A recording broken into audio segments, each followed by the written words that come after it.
Good morning, everyone. My name is Azania Tripp, and I'm the Pan-African Director here at Augsburg University. It is my honor to welcome you to the 23rd Annual Martin Luther King Jr. Convocation Celebration. And this year, we're virtual.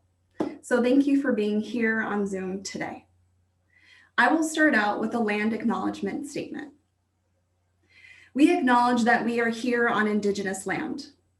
We reside on the traditional territories of the Dakota people. We recognize that human diversity is a fundamental strength of our community and that racism and oppression have caused long-lasting harm and intergenerational trauma. We acknowledge that today is crucial, and it is necessary to take the steps towards decolonization. I also want to honor and acknowledge the overwhelming challenges that we have all experienced this year. From the COVID virus pandemic to the continuation and the historical brutalization of BIPOC, Black, Indigenous people of color, and LGBTQ+, lesbian, gay, bisexual, transgender, questioning people, underscored by countless murders, including Breonna Taylor, Jacob Blake, Tiana Hall, Dalla Eid, and George Floyd, murdered in our city of Minneapolis by police. And then 12 days ago, on January 6th, we witnessed the insurrection of the US Capitol by a mob of white supremacists, and they were incited by our sitting president in support for voter suppression. And for the first time, the Confederate battle flag was walked throughout the Capitol.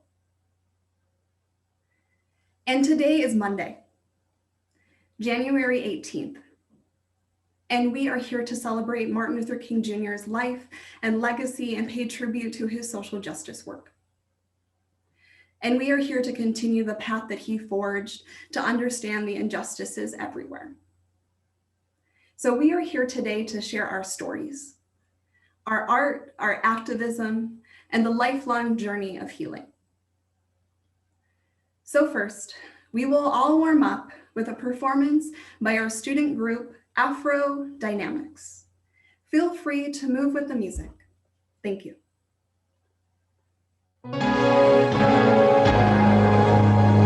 Otimbi na timbelio. Wasafi.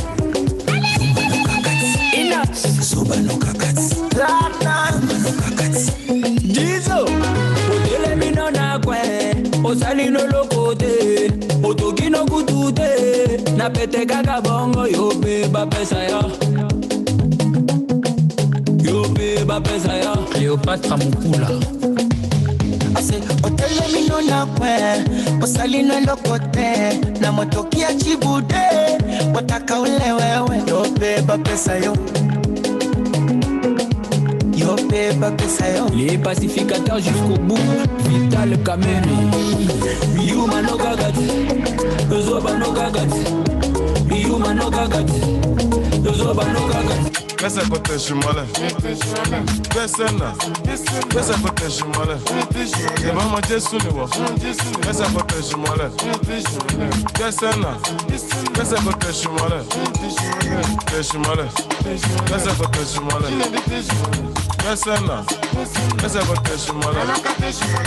Shimale, pesa kote shimale. Pesa na, iwaja kote shimale.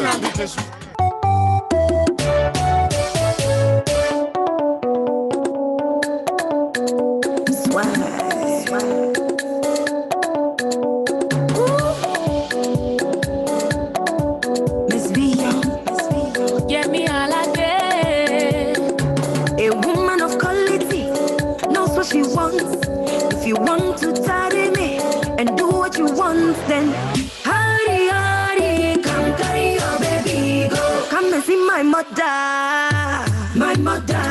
You must see my mother, my mother. Come and see my mother, hey. My mother. You must see my mother, my mother. Come and carry on your marks, come and carry if you want, come and carry.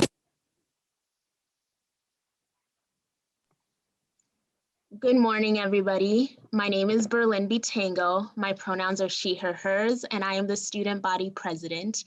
This morning, I have the honor of introducing the university pastor, Babette Chapman, who will be providing the invocation this morning.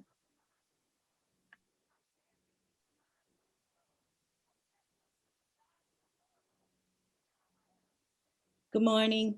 Greetings from your Augsburg University campus ministry. I have been invited to offer the invocation, and I honor Dr. King and his legacy, and many of the words will be from Dr. King, either his speeches, his prayers, or his quotes. Dr. King said the function of education is to teach one to think intensely and to think critically, intelligence plus character. That is the goal of true education. The complete education gives one not only power of concentration, but worthy objectives upon which to concentrate.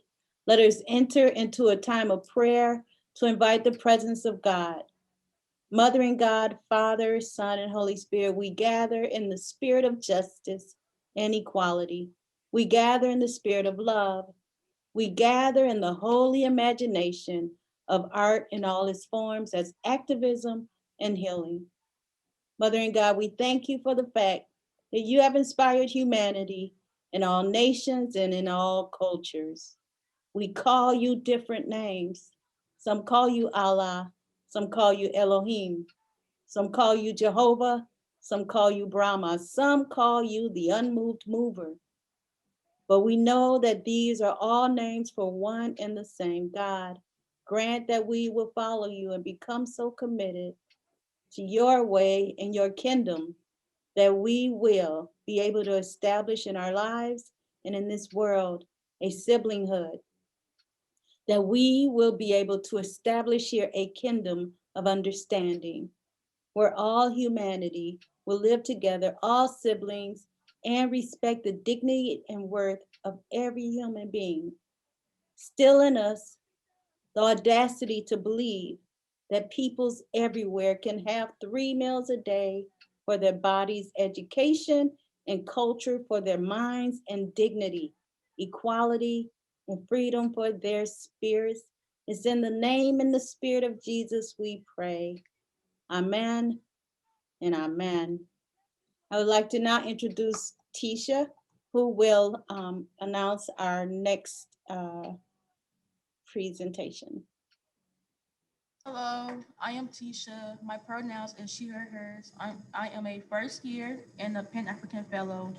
Up next, we will hear from Travion Dunlop performing a pre-recorded video from last year performing the Black National Anthem.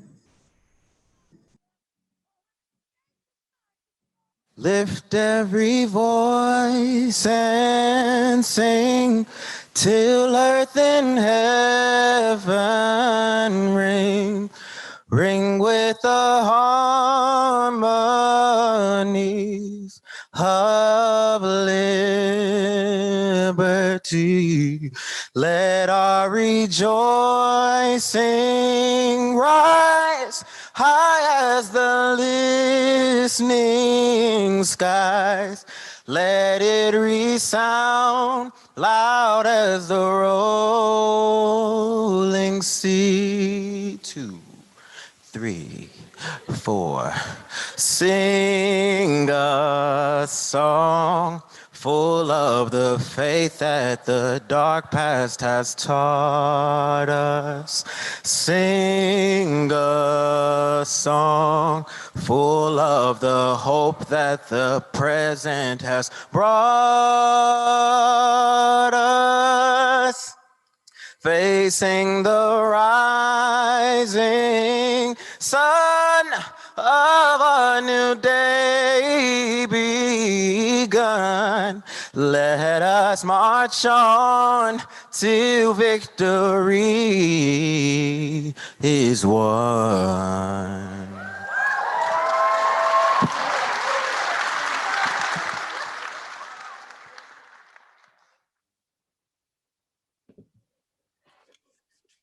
Fire.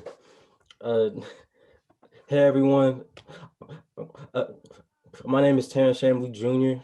I use they, them pronouns. I'm a senior here at Augsburg and am the co-executive editor of the school newspaper, The Echo. Um, I am also one of the students that was a member of the CREST working group for the Department of Critical Race and Ethnicity Studies. And I'm happy to announce that starting in fall of this year, students will be able to take classes in Africana studies, Asian American studies, and Latinx studies. And that's something that students have been demanding for as far back as 1968. The department will include 5 tenure-track faculty trained in the methodologies of ethnic studies, and the search committee to hire 3 of those faculty was formed last week with the goal of identifying candidates, final candidates by mid-March. With that being said, I welcome Paul Pribenow to provide us with some welcoming remarks. Thank you, Terrence.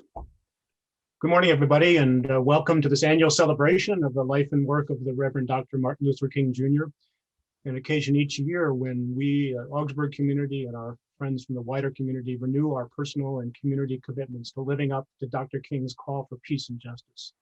So even in this virtual format, it's good to be together and to hear from our students and honored guests as they share their passion and their talents with us. I want to say a special word of thanks to Azania Tripp, who's the director of our Pan-African Center, and to her student colleagues for their creativity and hard work in making today's event happen in this virtual format. This year, as Azania said, we may need Dr. King's words and lessons more than ever as we live into this time of multiple pandemics in the midst of polarization, violence, inequity, and deep fear. Recently, I was inspired to read an essay by retired University of Notre Dame professor John Paul Lederer, who has visited Augsburg several times over the years, who reminds us of 3 pillars of Dr. King's work that are especially relevant to these times. First, Dr. King knew that waiting for change was no longer an option. What he called the fierce urgency of now was a clarion call to act for peace and justice in the world now. I'm so proud of the many ways in which the Augsburg community, students, faculty, staff, alumni, and friends have answered this call to walk the talk over many years, and especially during these past several months since the murder of George Floyd not far from our campus. Just a few examples. You think about the training programs that we put in place, a diversity and inclusion certificate program that has nearly doubled the number of people participating this year. We've now mandated university-wide anti-racism training that has already had 230 of our faculty and staff go through that training. We have amazing scholarship and teaching going on among our faculty colleagues. Just this morning, Professors Peg Finders and Terrence Kwame Ross from the Education Department led a group of us through a workshop, what they call white talk moves in higher education. We also want to lift up Professor Bill Green, the inaugural Anita Gay Hawthorne Professor in Critical Race and Ethnic Studies, whose several books have brought to light the history of racism in our state. And as Terrence said, we are so proud that the Critical Race and Ethnicity Studies Department planning is well underway. We're also lifting up our students in so many other ways. We have a new scholarship named after George Floyd that was established this fall and has been funded by generous gifts from students, from faculty, from staff, and from alumni. We also are so proud that that program is going to be transformed into a fellowship program that'll be available to our students for this coming fall. It's a fellowship that will seek to grow the professional networks of our students, connect them with Black mentors or Indigenous and other people of color as mentors, strengthen their leadership skills based on Afrocentric principles, and create supportive and motivating cohorts during their junior and senior years. And finally, I just lift up our Inclusion Scholars Program. It's a program that just started this fall for our students that develops equity-minded student leaders. And it started just in the fall and already has 70 participants and 15 graduates. So I could go on and on with these campus efforts, but I also want to honor the many ways members of our community are acting in the many spaces they occupy in the world, especially during these pandemic times, including their participation in peaceful protests and political advocacy, in public service, and so much more. The second pillar from Dr. King is his reminder that the struggle for dignity and equity will not happen as quickly as we might like. It's a long and arduous journey. His words on the National Monument in Washington, D.C. make this challenge clear. He says, we must hew out of the mountain of despair a stone of hope. Seems especially fitting that this year's theme for this MLK Convocation is Art is Activism and Healing, pointing to the important role of the arts and artists in helping us speak and sing and paint and sculpt that stone of hope that gives us inspiration to move ahead, even in the face of so many obstacles.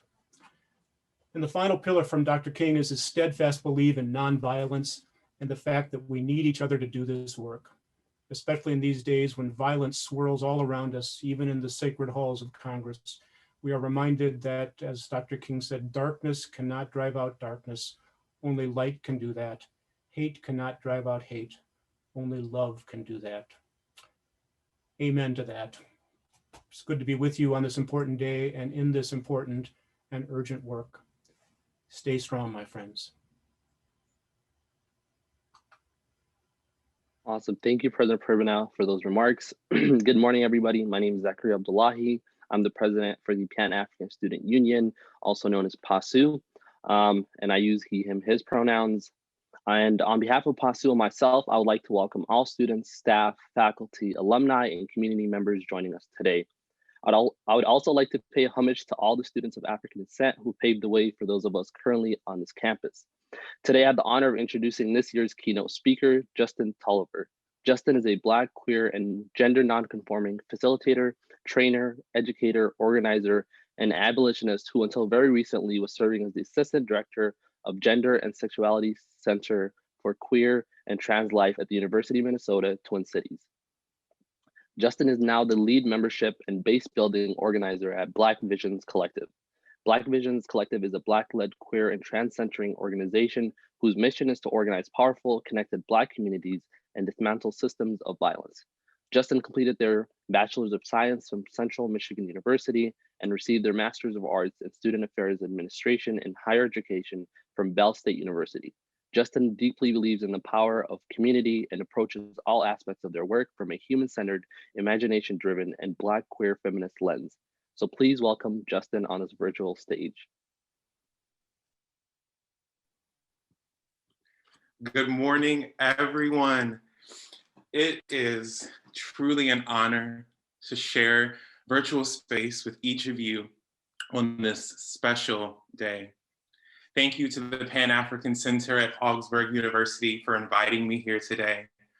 I am overwhelmed by all the love, the validation, and the affirmation and support I have received from so many people who are watching today. Thank you, and I love you so deeply. I'm already feeling emotional today as we've seen so many beautiful things in the span of just being together already. You know, I heard Azania's beautiful intro and videos of Black folks experiencing joy and movement, and I feel moved today. So before I begin, I want to hold space, acknowledge and honor some important things. First, it is of the utmost importance that as we gather, no matter where we find ourselves virtually this morning, we acknowledge the sacred land we're on.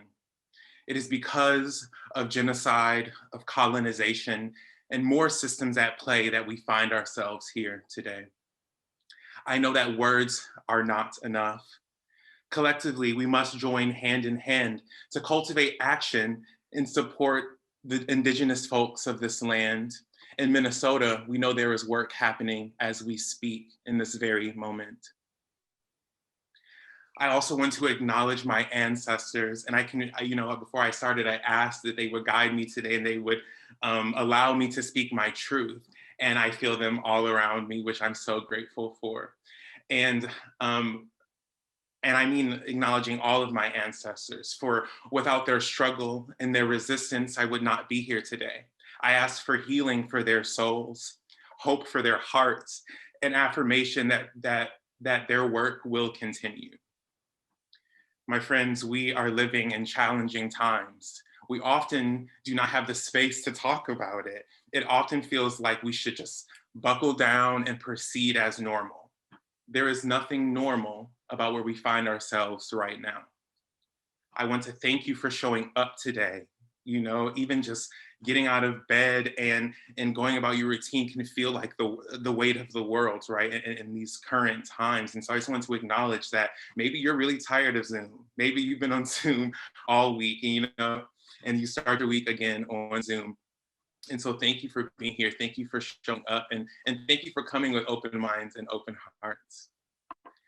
To honor the over 300,000 lives we have lost to COVID, lives we've lost to police brutality and violence, to anti-trans violence, and many other factors, we're going to take a moment of silence and reflection. Please fill this virtual space with love, with memories of your loved ones.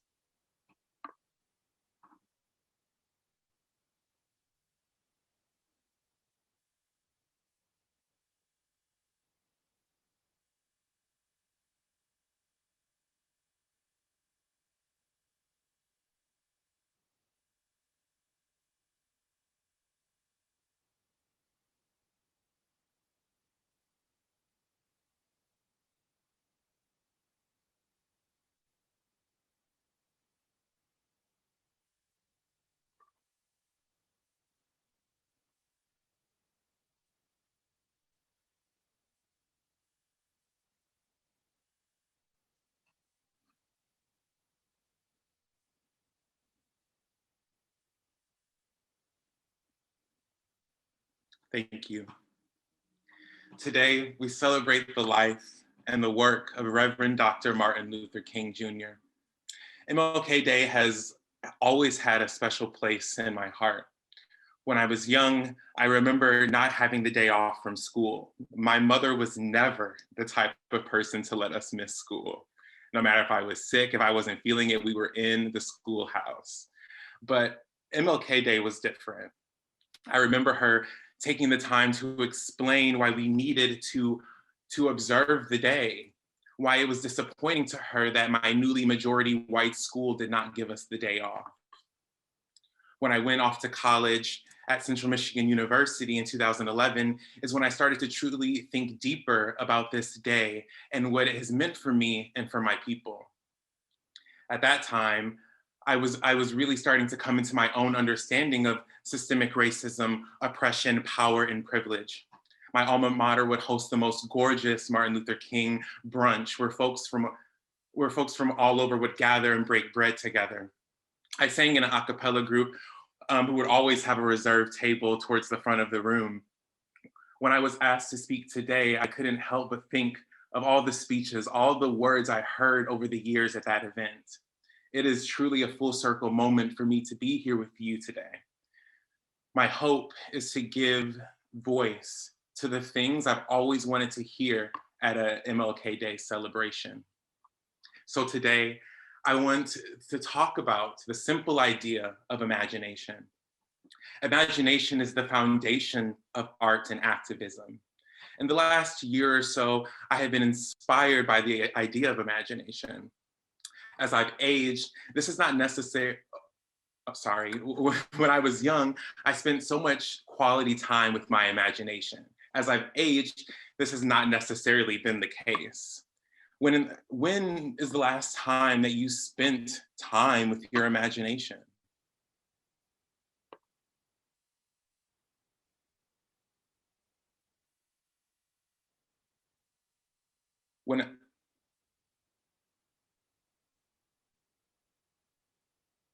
My hours of play have shifted to minutes of daydreams. When we are young, our imaginations, they're everything to us. It is how we fill our time when we're bored, how we play when no one else is around to keep us company. And for many young people, it is a tool of survival when we find ourselves in less than ideal realities. Even in realities that involve violence, hiding, abuse, etc.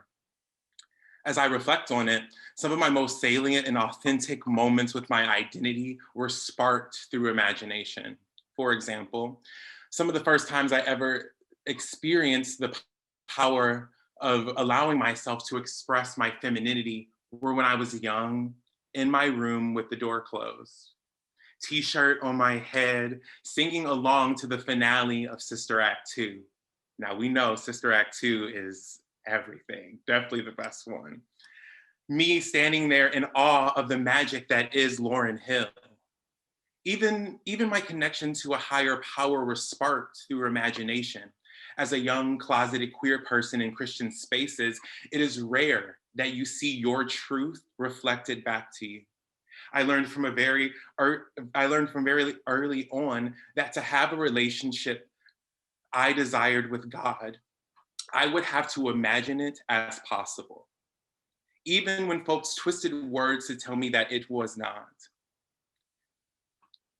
What do these powerful moments of imagination look like for you?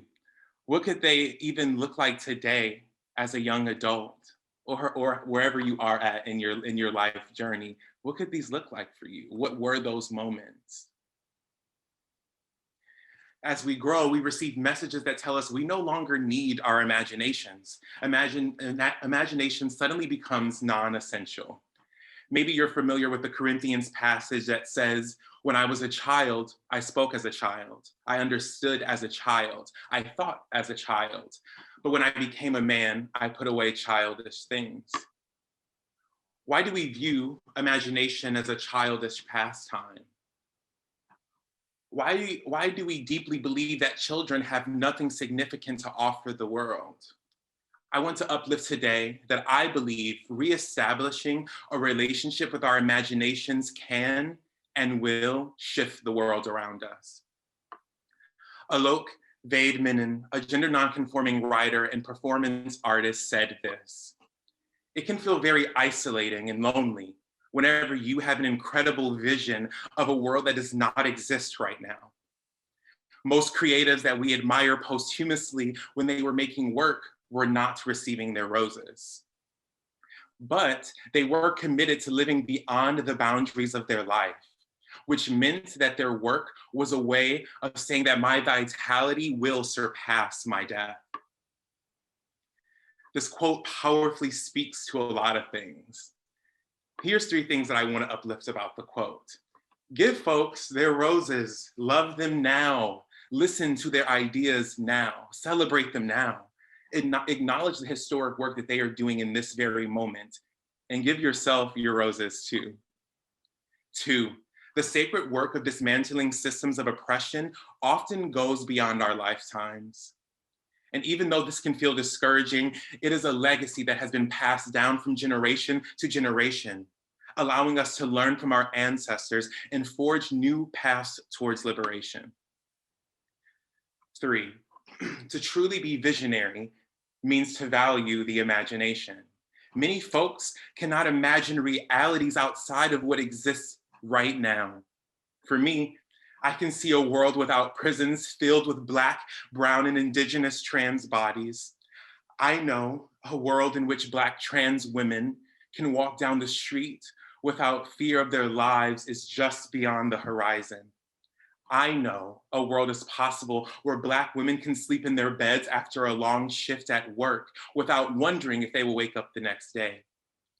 Although this is far from the reality of the present, my ancestors have shown us that the worlds that exist in our imagination can manifest through the power of community. And when I say community, I don't mean those who live around you or in your residence hall. When I say community, I mean how we truly take care of one another when systems, policies, procedures, and institutions fail us.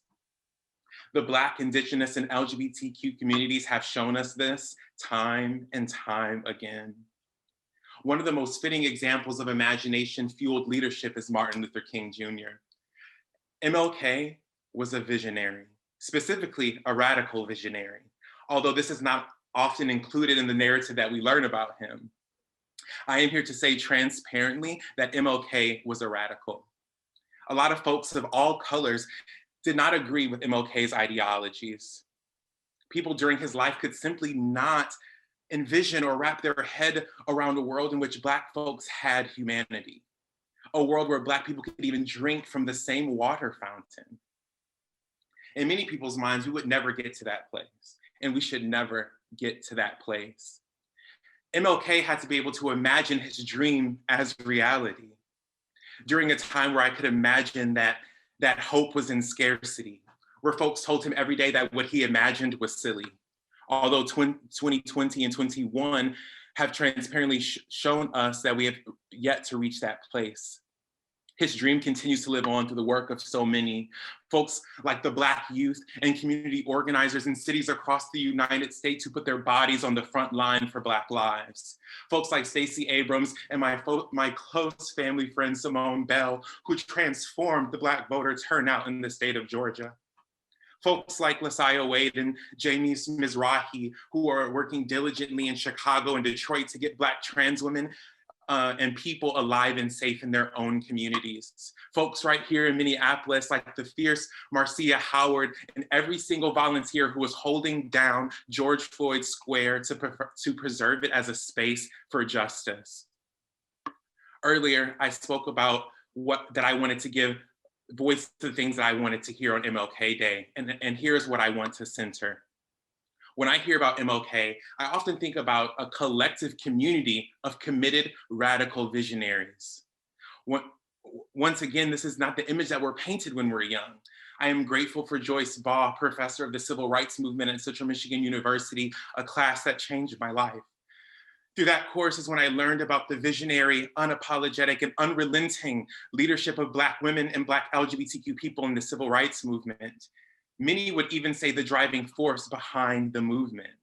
Folks like Ella Baker, who organized young Black college students in astronomical numbers. Folks like Bayard Rustin, a gay Black man and MLK's primary advisor, who was forced behind the scenes due to his unapologetic commitment to his authenticity. There are lessons to learn from this history. Charlene Carruthers, author of Unapologetic, shameless plug, Unapologetic, a Black queer feminist mandate for radical movements, beautifully puts into words thinking about the Black radical tradition through what she and the organization BYP 100 coined a Black queer feminist lens. She says, as I define it, the Black queer feminist lens is a political practice and theory based in Black feminist and LGBTQ traditions and knowledge, through which people and groups seek to bring their full selves into the process of dismantling all systems of oppression. It is an aspiration and a liberatory politic that Black folks must take up for the sake of our collective liberation. It acts on the basic notion that none of us will be free unless all of us are free. The Black queer feminist lens recognizes all of those who came before us and helps us to see where we want to go. The first time I read these words, I felt seen in a way that I have never before. To have someone speak so directly to my experience of feeling erased, an erasure that happens so frequently when you hold the identities I and my communities do. Too often, we as Black, queer, and trans people are cast out to the margins. Unfortunately, this is true even within our own communities and by our own people. We are told that our truth is a contradiction, that our lived experiences are fallacies of choice, that we are not capable or worthy of leading. I am in direct opposition to that wildly false narrative. Black, queer, and trans people have continuously blazed trails for everyone here today. Without the work of my Black, queer, and trans ancestors, we would not be where we are. My mind thinks about Bayard Rustin, what it must have felt like as an openly gay Black man during that time. Even today, it is often a combination facing multiple threats of damnation and prejudice. My heart cracks when I think about him having to choose his Blackness or his sexuality, his people or his truth, the movement or his authenticity. Sadly, I do know this feeling in a number of contexts. I believe Bayard had to use his imagination while working behind the scenes of the civil rights movement.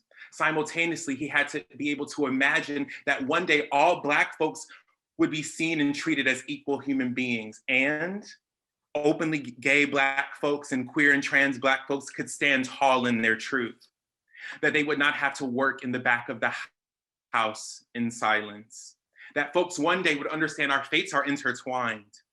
I am honored to play a small role in manifesting Bayard's imagination. Being asked to speak today is sacred, and it is powerful. To give voice to his silence, I view directly as healing work. As all of us join in the process of reigniting our imagination this morning, I challenge you to reimagine what visionary leadership has, can, and will look like as we live on. In utilizing a Black queer feminist lens, we know that folks living on the margins experience a unique perspective, a reality of knowing what it feels like to be marginalized from countless angles. These are the people who hold our collective liberation. When we trust and invest in the lives and leadership of Black disabled people, we increase all aspects of our access. When we trust and invest in the lives and leadership of Black trans women, we increase all aspects of our safety. When we trust and invest in the lives and leadership of Indigenous people, we increase all aspects of our planet's sustainability. As Charlene offers, it is truly all of us or none of us.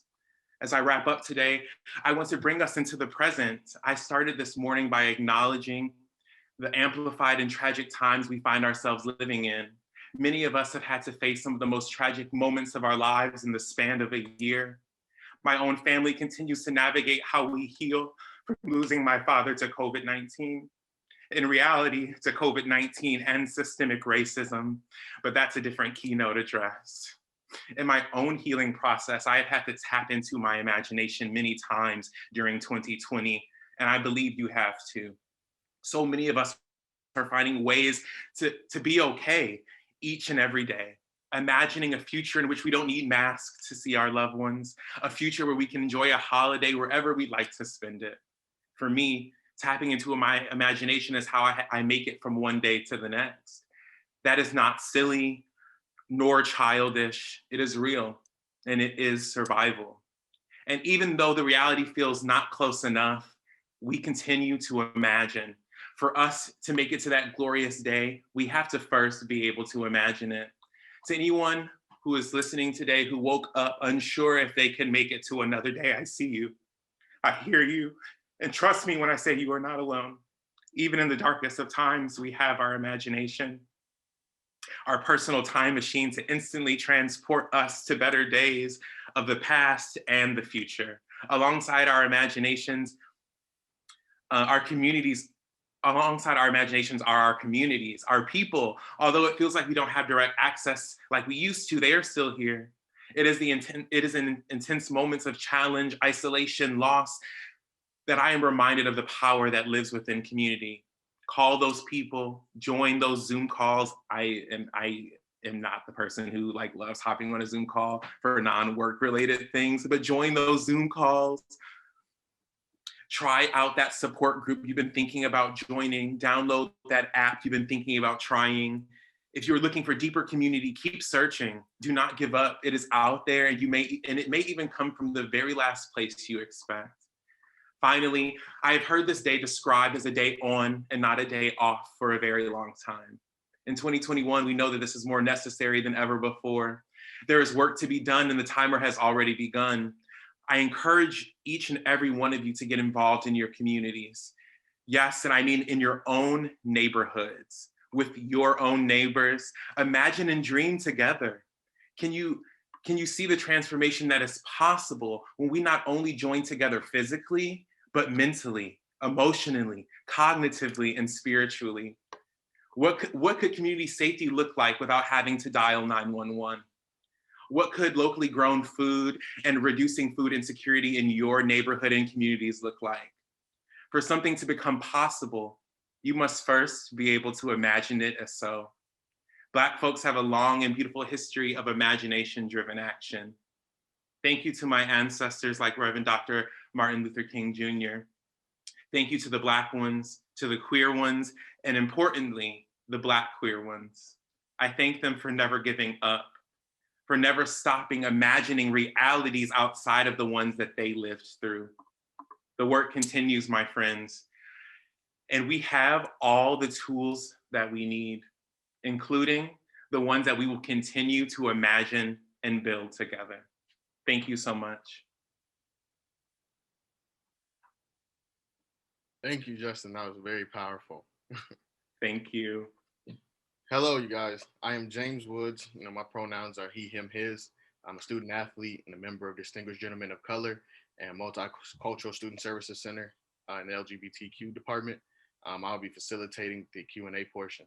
Please use the Q&A feature at the bottom of your screen to ask any questions that you may have. We'll do our best to answer any and all of your questions. Okay, so first question. How has COVID-19 and racial unrest affected you professionally or personally? Yeah, how has racial unrest and COVID-19 affected me personally? Totally. So all in every possible way, honestly. We'll start with COVID. You know, I had health anxiety before COVID, and so it's been really interesting navigating that during a global pandemic. But, you know, what's really the main thing that has really impacted me and my family is what I mentioned in my address is that, you know, we lost my father to COVID in April. And so one, it has been a really wild experience to experience loss from COVID so early, because, you know, March is when things really started and we got hit in April. And it still feels like even today, months later, that we're still even talking about, should we wear masks? Like, should we, you know, all of those things. And so it's been a constant process of figuring out, how do I prioritize me and my family's healing in this, right? And it was so bizarre because, and this is what I said in my address, was that it's a different keynote address, but you know, my family's from Detroit, okay? And my mom's a Black nurse in a Black city. And that really matters to the narrative. And when we think about who was prepared, who had resources, folks being told to come in even if you were sick, right? And it's how COVID really entered my family's life. And so I think about that as a direct systemic racism issue, right? Of why do cities like Detroit have hospitals that are for profit and that don't prioritize the lives of their mostly Black employees and patients. So that has been, you know, but there's been hope in it. You know, as I talked about the imagination pieces of like, I've been changed through COVID. I don't know how anyone could but live through COVID and not be changed. You know, and even my job transition, it was a direct, like, there's work to be done and I have the energy, I have the skills to do it. And so how do I get into community with my people to really push for things? We've seen, even from the Capitol a couple weeks ago, right? There's no more time to wait. And so I encourage folks to think about, what can that look like for you? It doesn't need to look like a full-time work commitment. It could look like I'm organizing in my communities. I'm establishing relationships with my neighbors so that we can talk about, how do we want community safety to look like in our community? How do we start building relationships to trust the people who live directly around us and who know the dynamics of our communities? Racial unrest, you know, I feel like I've gotten, I found myself this summer being like, I'm really tired of living in this cycle. I feel like even, I have memories from even when I was like early in college where we saw folks like Trayvon Martin brutally murdered. And like, we go through this cycle, right? The murder happens, there is some unrest, right? And I remember looking back to that and being like, I remember folks weren't mad during Trayvon Martin, during Philando Castile nationwide, right? And I felt like this summer was the first time that I saw folks really being like, oh, this is a collective righteous rage, right? And so I'm tired of living in that cycle. I know my ancestors, we've been living in the cycle for so long, you know? And so thinking about how do we get together to really start breaking these cycles, and even thinking about how we react to when it happens, and really establishing some long-term change things. And specifically, I talked about imagination today because reform will just not be it. We've been trying reform for generations, for decades, right? And we still find ourselves here. And so to get to a place where we can believe a framework like abolition will work, we have to start at the bare minimum of our imagination, of even just of being able to imagine a world in which we had a different system. So many folks can't even picture that. And so I wanted to start getting people like playing again, you know, that childish kind of freedom in our minds to think about what a future looks like is so important. Wow, okay, thank you. We have time for one more question from Simone Bell. What are you tapping into to care for yourself as you care for others? Shout out to Simone Bell, everyone. If you don't know Simone Bell, you should Google Simone Bell. Simone was specifically like doing so much work as a House representative, doing so much work in communities, especially in Georgia, getting folks to vote not only once historically, twice historically. So Simone, thank you so much for being here and for your support. How am I taking care of myself? You know, a question that I'm constantly having to revisit every single day. What I will say about COVID is that it has forced us, whether it has felt good or not, to really look at what does that look like for us. And we're learning that it's hard. Some of the things that we were investing in to take care of ourselves have been ripped away and we don't have access to. And so I'm relearning right now what that looks like for me. The biggest thing so far has been cooking. I've always loved cooking. I wanted to be a chef when I was younger. And I kind of lost it. You know, you kind of just like, especially when you're living with roommates and you're sharing spaces, like it just feels like you kind of don't get to do it anymore, especially going to college and stuff. But recently I moved into my own space, and which means my own kitchen, okay? And so I've been cooking it up. Also where I lived, I'm in direct access to this local community co-op, which is great. And so some of it looks like, okay, let me invest in a co-op membership so that I can, one, commit to staying committed to the cooking process, but also I can make sure that good things are going into my body, you know? And that feels like a direct foundational thing to really get myself grounded. What else am I doing? I am trying to just get out and walk when I can. As I said earlier, like trying to hop onto Zoom calls for social and not necessarily for work. It's not my preferred method, but just pushing myself to be like, this is how I get to have connection right now in the safest way. And so let me take advantage of it. I think there's some really tangible ways that it has looked like for me. Okay, good. Thank you. I appreciate you, Justin, really just answering those questions for us. Well, that wraps up our Q&A session. We'll basically just thank you guys for submitting all the questions for us, and for the questions that we did not get to, we'll collect them and do our best to follow up with them. Please keep in mind that Black History Month is coming up, and there will be many more events with opportunity for dialogue and discussion. Now we will hear from Hayat. Hello, everyone. My name is Hayat Hussein, and I use pronouns she, her, and hers. I am the president of the Ethiopian Student Association here at Augsburg, and today I will be introducing a video by our alumni Miracle that's performing the poem Inevitable. Thank you. Innocent woman was killed inside police fired at Clark 20 times. A disastrous switch of flammable Protests in Dallas today over the fatal shooting of a black man inside. Now to new reports of a controversial police stop that ended in a death, all caught on tape. Tonight, there is outrage over the case of this man who died after being restrained by police. And you'll see on this video, he repeatedly can be heard saying, quote, "I can't breathe." Minneapolis police officers were approaching George Floyd as a potential forgery suspect last night, and they alleged that he resisted arrest. We gon' face tough times. It's inevitable.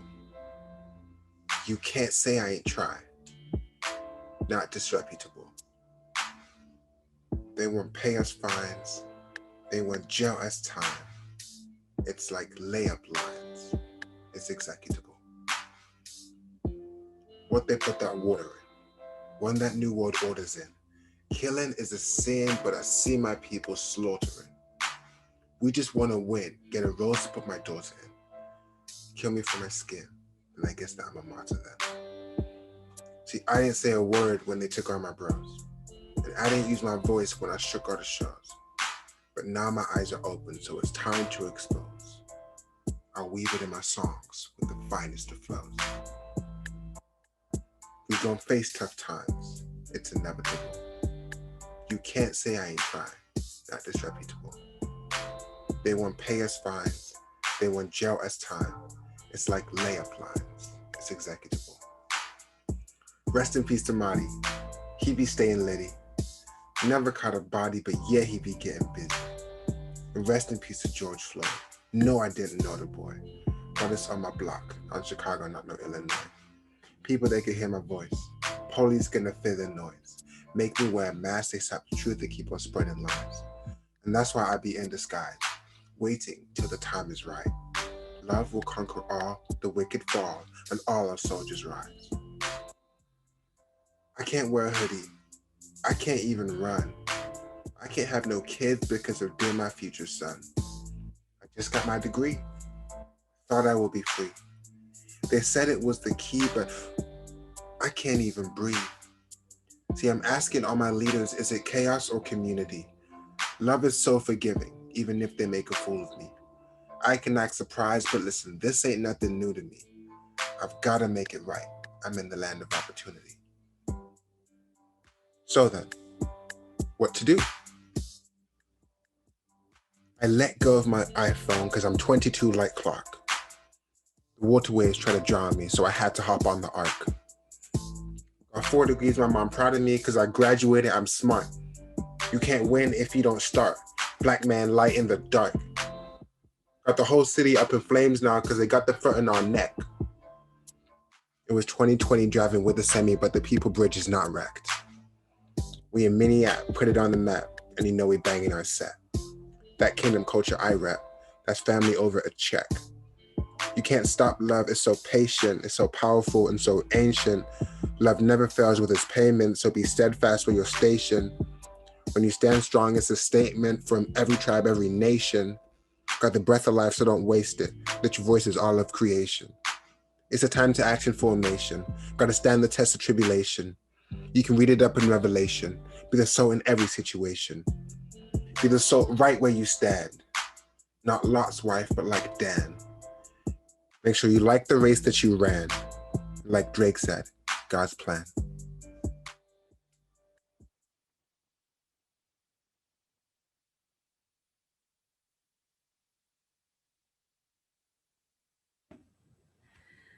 Thank you all for participating in the 33rd Martin Luther King Jr. Convocation celebration. I want to thank again the students, staff, and faculty that were involved in making this virtual event for you all, and a special thank you for Justin Tolliver. You can reach him at Black Visions Collective. I'm going to highlight 3 important follow-ups, and then we will do our closing. So first, we have the virtual art gallery, which will be popped in our chat. So that's a makeup of different artists from around the world. It's a virtual platform using art steps. So please check that out. That link will be available throughout February. We also have an in-person gallery for students, staff, and faculty. That's on campus for this week, and it'll be in the Person Act Gallery in the Christensen Center. Also in the dining hall, lastly, the recognition of today's celebration dining services. We'll have a soul food station, which will be prepared by one of our chefs, their West Indian background. We hope that those of you on campus who can make it can partake in the culinary experience. Soul food is also another form of art, so feel free to get some food over there. You can use your meal plan or credit card or other forms of payment. We also have halal options. Lastly, we ask students, faculty, and staff who are coming to campus to be sure to follow our current health and safety practices to prevent the spread of COVID-19. And then please also look out for events from our PASU, Pan-African Student Association. They have some really powerful events that are going to be coming up for Black History Month. And lastly, we will end with our last performance of Afro Dynamics. Thank you again for your time.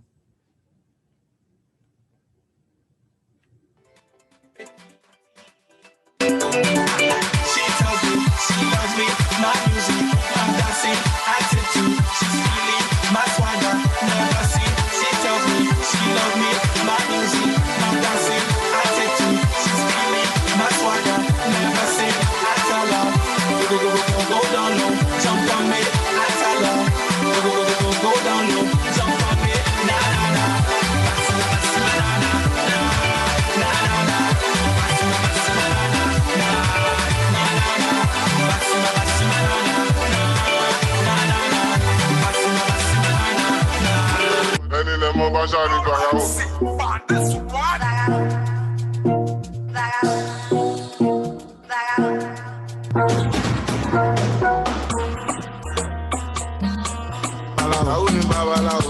everybody.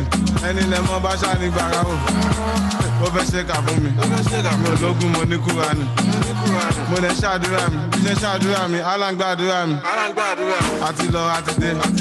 Lẹ́yìn orí yọ ó dé. Ẹni bá lọ ló bá dé. Ìgbà tí ń padà dé ṣe lọ́dé mi ládé.